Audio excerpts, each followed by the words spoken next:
காரிலே வரும்போது படித்து வர வேண்டும் என்ற ஆலோசனைகளை வழங்கி இன்றைக்கு தமிழகத்திலே ஒரு ட்ரோலாக இருக்கின்ற அன்பு சகோதரி சென்னை பெருநகரத்தின் மேயர் பிரியா ராஜன் அவர்களை அன்போடு வருக வருக என வரவேற்று வாழ்த்துரை வழங்குமாறு அழைக்கின்றோம்.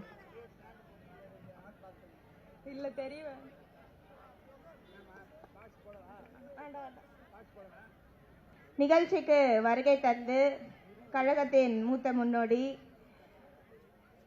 என்னோடு எப்பொழுதுமே உறுதுணையா இருந்து எங்க பார்த்தாலும் எப்படிமா இருக்க, நல்லா இருக்கியா, எப்படி போகுது அப்படின்னு நலன் விசாரிக்கக்கூடிய அளவிற்கு என் மேல் தனி அக்கறை கொண்ட அன்பிற்கினிய அண்ணன் டி.கே. சிலங்கோவன் அவர்களே, மற்றும் மேடையாக இருந்தாலும் சரி, அது 10 நபர்கள் இருக்கக்கூடிய இடமாக இருந்தாலும் சரி, கருப்பு சிவப்பு கொடி தான் எனக்கு முக்கியம் அப்படின்ற வகையில் இன்றைக்கு ஜென்சிகளை ஒருங்கிணைத்து ஒரு முன்னேற்பாடை எடுத்து திராவிட முன்னேற்ற கழகம் தான் எந்நாளும் இருக்கும் என்ற வகையில் ஒவ்வொரு நாளும் களத்திலும் சரி சோசியல் மீடியாவிலும் சரி போராடி கொண்டிருக்கும் அன்பிற்கினே சகோதரி ராஜராஜேஸ்வரி அவர்களே, ஆட்சி இருந்தாலும் இல்லாவிட்டாலும் சென்னை கிழக்கு மாவட்டத்தில் எந்நாளும் நலத்திட்ட உதவிகள் வழங்கப்படும், எந்நாளும் பொதுக்கூட்டம் நடைபெறும் என்ற வகையில் ஒவ்வொரு தெருவிலும் கருப்பு சிவப்பு கொடி கண்டிப்பாக இருக்க வேண்டும் என்ற வகையில் தொடர்ந்து நிகழ்ச்சிகளை நடத்தி கழகத்திற்கும் மாண்புமிகு கழக தலைவர் அவர்களுக்கும் உறுதுணையாக இருக்கும் மாவட்ட கழக செயலாளர் அண்ணன் பி.கே. சேகர்பாபு அவர்களே, நிகழ்ச்சிக்கு வருகை தந்து சிறப்பித்திருக்கும் அன்பிற்கினிய அண்ணன் தமிழன் பிரசன்னா அவர்களே, பகுதி கழக செயலாளர் அண்ணன் ராஜசேகர் அவர்களே, அண்ணன் விஜய் அவர்களே, மற்றும் மேடையில் அமர்ந்திருக்கக்கூடிய மாமன்ற உறுப்பினர் உட்பட அனைத்து கழக நிர்வாகிகளுக்கும், நன்றி உரை ஆட்ட இருக்கும் வட்டக்கழக செயலாளர் அண்ணன் கதிரவன் அவர்களுக்கும், அண்ணன் ரவிச்சந்திரன் அவர்களுக்கும் மற்றும் இங்கு வருகை தந்திருக்க அனைவருக்கும் இனிய வணக்கத்தை தெரிவித்துக் கொண்டு, இன்றைக்கு பார்த்தீங்கன்னா முத்தமிழறிஞர் கலைஞர் ஐயா அவர்களின் பிறந்தநாளை முன்னிட்டு இன்றைக்கு முதல்வர் குடியிருப்பில் இருக்கக்கூடிய 771 குடியிருப்பவர்களுக்கு நலத்திட்ட உதவிகளை வழங்க இருக்கிறோம். இது கடந்த ஆட்சியில் மாண்புமிகு இன்றைய கழகத் தலைவரும் அன்றைய முதலமைச்சருமாக இருக்கக்கூடிய முத்துவேல் கருணாநிதி ஸ்டாலின் அவர்களால் இத்திட்டம் துவங்கி வைக்கப்பட்டது. இத்தொகுதியின் சட்டமன்ற உறுப்பினராக இருந்த அண்ணன் சேகர்பாபு அவர்களும், இன்றைக்கு எதிர்க்கட்சி தலைவராகவும் அன்றைய துணை முதலமைச்சராக இருந்த அன்பிற்கினிய அண்ணன் உதயநிதி அவர்களும் இந்த குடியிருப்பு பகுதியில் கிட்டத்தட்ட மாதற்கு ஒரு முறையாவது நேரடியாக ஆய்வினை மேற்கொண்டார்கள். பொதுவாகவே சொல்லுவார்கள், திருமணம் செய்து பார் வீடை கட்டிப்பார் என்று அப்படின்ட்டு. இது ரெண்டுமே பெரிய கடமையாக ஒரு நபருக்கு இருக்கும். அப்படி இருக்கும் பொழுது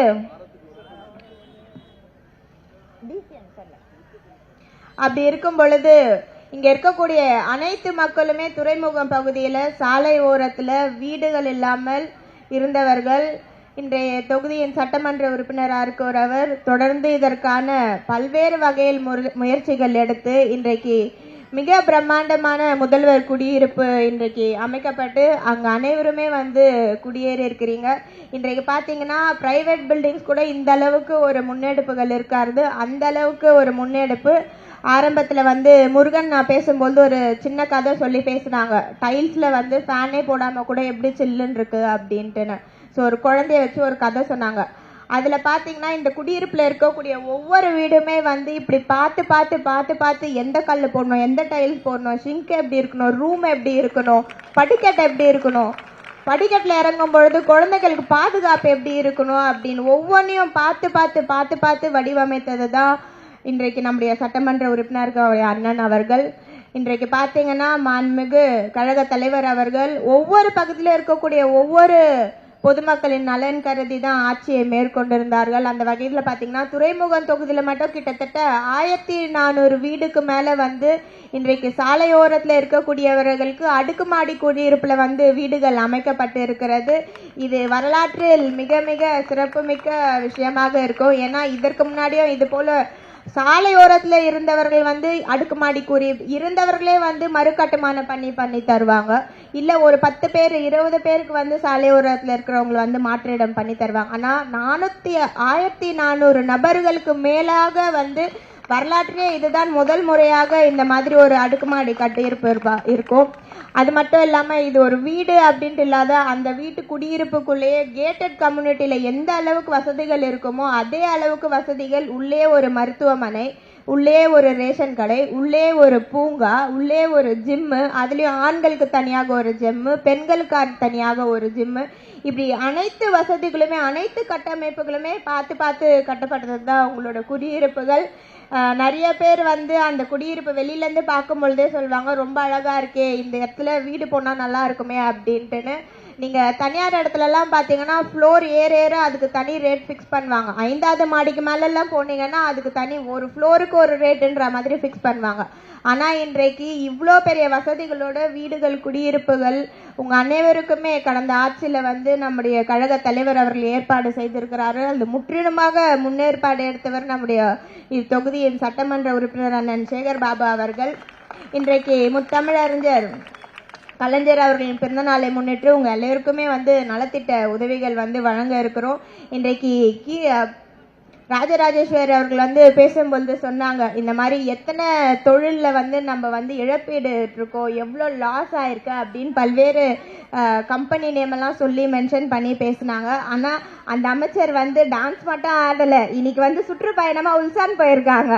எதுக்கு உல்சான் போனாங்கன்றது இது வரைக்கும் யாருக்குமே தெரியாது. ஒரு அமைச்சர் அவர்கள் தொழில் ரீதியாக ஈர்ப்பு எடுக்கிறதுக்காக, இல்லை ஏதோ ஒரு இன்வெஸ்ட் பண்றதுக்காக, இல்லை நம்ம ஸ்டேட் சார்பா வந்து வேற கண்ட்ரில நம்ம இன்வெஸ்ட் பண்றோம் அப்படின்னா அதற்கு முன்னேற்பாடாக என்ன இன்வெஸ்ட் பண்ண போறோம், என்ன ப்ராஜெக்ட் எடுத்துட்டு வர போறோம், எவ்வளோ அமௌண்ட்ல நம்ம இன்வெஸ்ட் பண்ண போறோம் அப்படின்ற எல்லாத்தையுமே ஒரு ப்ரெஸ் நோட்டோ இல்லை எதுவோ பொதுமக்களுக்கு வந்து வெளிப்படைத்தன்மையோட கொடுத்துட்டு அதுக்கப்புறம் தான் வந்து இந்த மாதிரி ஃபாரின் ட்ரிப் எல்லாமே போவாங்க. ஆனா அந்த மாதிரி எந்த ஒரு முன்னேற்பாடு வகையிலயும் வந்து ஒரு ப்ரெஸ் ரிலீஸ் வந்து ரிட்டர்ன்ல கூட கொடுத்தா மாதிரி தெரியல. சோஷியல் மீடியால எப்பயும் போல அவங்க ரீல்ஸ் போட்டு போட்டோ போட்டு தான் இந்த மாதிரி இன்னைக்கு அமைச்சர் அவர்கள் வந்து உல்சான் போயிருக்கிறாங்க அப்படின்றதே வந்து தெரிய வந்திருக்கிறது. இதுவே கடந்த ஆட்சியில் மாண்புமிகு கழக தலைவர் அன்றைய முதலமைச்சராகவே இருந்த பொழுதிலும் பத்திரிகையாளர்களை சந்தித்து ஏர்போர்ட் வெளியில கழக மூத்த முன்னோடிகளோடு ஒருங்கிணைந்து பத்திரிகையாளர் கேட்கக்கூடிய கேள்விக்கு பதில் அளித்து, அதே போல் பயணம் முடிச்சுட்டு திரும்பி வந்தவொடனே பத்திரிகையாளர்களை சந்தித்து என்னதுக்காக போனோம், என்ன பேசணும், என்ன தகவல் சொல்லியிருக்காங்க, என்ன திட்டங்கள் கொண்டு வர போறோம், எவ்வளவு நிதி ஒதுக்கியிருக்கோம் அப்படின்றது ஒவ்வொன்றும் புள்ளி விவரத்தோட பத்திரிகையாளரிடம் தெரிவிது. இதுதான் டிரான்ஸ்பரன்சியான ஒரு கவர்மெண்ட். இன்றைக்கு ஆட்சி அமைத்திருக்கக்கூடிய தற்கூரிகள் சொன்னா உங்களுக்கு கோபம் வரும். சரி, தற்கூரிகள் சொல்லல, இன்றைக்கு ஆட்சி அமைத்திருக்கக்கூடியவர்கள் எடுத்தோடனே சொன்னாங்க ரொம்ப டிரான்ஸ்பரன்சியா இருக்கும், வெள்ளை அறிக்கை தரும் அப்படின்னு சொல்லிட்டு. இதுதான் உங்க டிரான்ஸ்பரன்சியா? ஒரு அமைச்சர் அவர்கள் வெளிநாட்டுக்கு சுற்றுப்பயணம் மேற்கொள்ளும் பொழுது எதற்காக செல்றாங்க அப்படின்றத வெளிப்படை தன்மை கூட இல்லாத அளவுக்கு தான் உங்களோட டிரான்ஸ்பர் இருக்கா அப்படின்றது இந்த இடத்துல நான் ஒரு கேள்வியாவே வைக்கிறேன். வெள்ளை அறிக்கை தருவோம் அப்படின்னா எல்லாத்துலயுமே வெள்ளை அறிக்கை இருக்கணும்.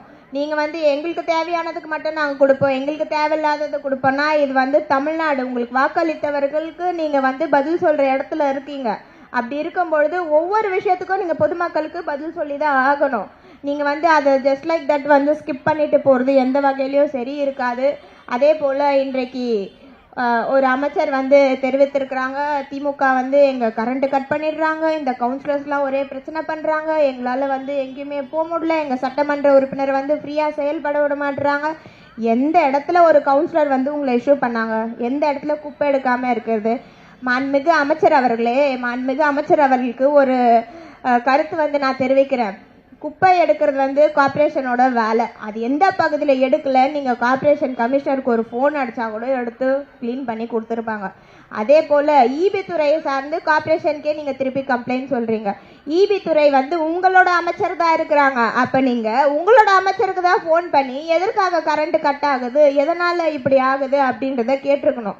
உள்ளாட்சி அமைப்புல வந்து திராவிட முன்னேற்ற கழகத்தை சார்ந்தவர்கள் இருக்கிறார்கள் என்பதற்காக எல்லாத்துக்குமே உள்ளாட்சி எங்க துறை இருக்கோ இல்லையோ, அதே போல இன்றைக்கு வந்து நகராட்சி நிர்வாகத்துறை அப்படின்ற துறை யாரிடம் இருக்கிறது அப்படின்றது இங்க இருக்க அனைவருக்குமே தெரியும். அப்படி இருக்கும் பொழுது சென்னை மாநகராட்சி வேற, சென்னை குடிநீர் வாரியம் வேற அப்படின்றது கண்டிப்பா அந்த அமைச்சர் அவர்களுக்கு தெரிஞ்சிருக்கும். அப்படி இருந்தும் மெட்ரோ துறை சார்ந்து தண்ணி வரல, கார்ப்பரேஷன் ஆக்ஷன் எடுக்க மாட்டேங்குது. மாண்புமிகு அமைச்சர் அவர்களே, மெட்ரோ துறை வந்து தனியா அதற்கு என்று ஒரு போர்டு அமைக்கப்பட்டு இருக்கிறது. அதற்காக தனியாக அதிகாரிகள் நியமிக்கப்பட்டு இருக்கிறார்கள். நீங்கள் அந்த அதிகாரியிடம்தான் கேட்க வேண்டும். நீங்கள் தான் ஆட்சியில் இருக்கிறீங்க. அப்படி இருக்கும் பொழுது நீங்க தான் அந்த பவர்ஸை யூஸ் பண்ண வேணும். இப்படி இருக்கும் பொழுது எல்லாத்துக்குமே மாநகராட்சியை பிளேம் பண்றது, எல்லாத்துக்குமே மாநகராட்சியை குற்றச்சாட்டு சொல்றது எந்த வகையில் அது சரியா இருக்கும்?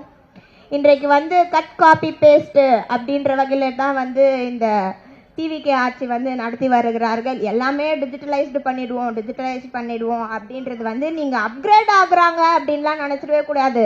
நீங்க சோஷியல் மீடியால பார்க்கும்பொழுது அவங்க சொல்லுவாங்க எல்லாமே டிஜிட்டலைஸ்டு அப்படின்வாங்க. டிஜிட்டலைஸ்டுனா ரீல்ஸ் போடுறது, போட்டோ போடுறது, போட்டோஷூட் நடத்துறது, இதுதான் அவங்களோட டிஜிட்டலைசேஷன். இன்றைக்கு கூட பார்த்தீங்கன்னா கடந்த 2 நாட்களாக ஒரு செய்தி வந்து வருகிறது, ஸ்டார் 3.0 அப்படின்னு சொல்லிட்டு.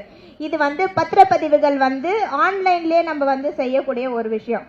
அதை வந்து கடந்த ஜனவரி மாதமே வந்து இன்றைய கழக தலைவராக இருக்கக்கூடிய அன்றைக்கு மாண்புமிகு முதலமைச்சராக இருக்கக்கூடிய அவர்களால் இத்திட்டம் வந்து துவங்கி வைக்கப்பட்டு நடைமுறைப்படுத்தப்பட்டு இருந்தது. எலெக்ஷன் நேரத்தில் கோட் ஆஃப் கண்டக்ட் அப்படின்றதால அது ஸ்டாப் ஆயிருது. மீண்டும் அதே திட்டத்தை கொண்டு வந்து என்னமோ இவங்க ஆட்சியில் கொண்டு வந்த மாதிரி அகைன் கட் காப்பி பேஸ்ட் இதை தான் பண்ணுறாங்க. எது ஒன்றுமே இந்த ஸ்டிக்கர் ஆட்சி பண்ணாமல், இந்த கட் காப்பி பேஸ்ட் ஆட்சி பண்ணாமல் நீங்களா புதுசாக ஒரு திட்டம் எடுத்துகிட்டு வாங்க. நீங்களா ஒரு புதுசாக திட்டம் எடுத்துகிட்டு வந்து அதுக்கப்புறம் அதை பற்றி பேசுங்க. அதை பற்றி நீங்கள் பெருமையாக எல்லாருக்கிட்டையும் சொல்லுங்கள். கடந்த ஆட்சியில் பண்ணி எல்லாமே பண்ணி வைப்போமா, இவங்க வந்து ரிப்பன் கட் பண்ணிட்டு போவாங்களாம். இது எந்த வகையில் சரி? இந்த மாதிரி இருக்கக்கூடிய சூழலில் அன்பிற்கின சகோதரி ராஜராஜேஸ்வரி அவர்கள் கூட சொன்னாங்க, இந்த தெரு முழுக்க வந்து கருப்பு சிவப்பு கொடி பார்க்கும்பொழுது ரொம்ப சந்தோஷமாக இருக்குது அப்படின்னு. இன்றைக்கு ஒரு அரசு நிகழ்ச்சி வந்து நடைபெறுகிறது. சிங்கப்பெண்கள் அப்படின்ற ஒரு தலைப்பில் வந்து அரசு நிகழ்ச்சி நடைபெறுகிறது. எந்த ஒரு காலகட்டத்திலையும் அரசு நிகழ்ச்சிக்கு கட்சி கொடி போட்டதா சரித்திரமே கிடையாது. இன்றைக்கு அந்த தெருவு அந்த ரோடு ஃபுல்லாக பார்த்தீங்கன்னாலே ஃபுல் அண்ட் ஃபுல் அவங்களோட கட்சி சார்ந்த கொடிகளை போட்டிருக்காங்க. அப்போது நீங்கள் எதுக்கு அரசாங்கம் நடத்துகிறீங்க? என்ன மாதிரி அரசாங்கம் நடத்துகிறீங்க? அப்போ உங்கள் கட்சியில் இருக்கக்கூடியவர்களுக்கு எது சரி எது தவறு என்று யார் சொல்லி தரணும்? நம்ம மாண்புமிகு கழக தலைவர் அவர்கள் எந்த ஒரு விஷயமாக இருந்தாலும் சரி மாவட்ட செயலாளர் கூட்டம் போட்டு கழகம் இப்படி தான் இருக்கணும், ஒருங்கிணைப்பாக இருக்கணும், ஒழுக்கமாக இருக்கணும் அப்படின்றத சொல்லி கொடுத்துருக்காரு. அதெல்லாம் எப்போ உங்கள் கட்சியில் இருக்கவங்களுக்கு நீங்கள் சொல்லி கொடுக்க போகிறீங்க? இது எல்லாமே விட்டாச்சு. திராவிட முன்னேற்ற கழகத்தினால எந்த ஒரு பில்டிங் திறப்பு இருந்தாலும் சரி, அந்த டைமில் வந்து எந்த ஒரு திட்டம் கொண்டு வந்தாலும் சரி, அது எல்லாத்தையுமே இவங்க ஃப்ரண்ட்லைனில் வந்து அதற்கான நல்ல பேர் கிரெடிட்ஸ் எல்லாமே வந்து டிவிக்கு எடுத்துப்பாங்க. இவங்க ஆட்சி ஏற்ற பிறகு இவங்க என்னென்னலாம் தப்பு பண்ணுறாங்களோ, எந்தெந்தெல்லாம் முறைகேடுகள் பண்ணுறாங்களோ, என்னென்னலாம் தெரியாமல் பண்ணுறாங்களோ அது எல்லாத்தையுமே திராவிட முன்னேற்ற கழகம் மேலே பழி போட்டு போயிடலாம். இதுதான் இவங்க வந்து இன்றைக்கு ஆட்சியில் இருக்கக்கூடியவர்கள் நடத்தி வருகிறார்கள். அதனால் இதற்கு மேலாவது திராவிட முன்னேற்ற கழகத்தை குறை சொல்வதை விட்டுவிட்டு நீங்கள் அதிகாரத்தில் இருக்கீங்க, உங்களுடைய ஆட்கள் தான் அமைச்சர்களாக இருக்கிறார்கள், உங்களுடைய ஆட்கள் தான் முதலமைச்சர் சட்டமன்ற உறுப்பினர்களாக இருக்கிறார். அப்படி இருக்கும் பொழுது அந்த அதிகாரை பயன்படுத்தி பொதுமக்களுக்கு என்ன நலன் செய்யலாம் அப்படின்றதுல நீங்க முன்வைக்குமாறு கேட்டுக்கொண்டு, அதே போல் எந்த துறை யாரிடம் இருக்கு என்று தெரிந்து கொண்டு அதற்கு பின்னதாக அவர்கள் மீது குற்றங்களை வைக்குமாறு கேட்டுக்கொண்டு விடைபெறுகிறேன். நன்றி.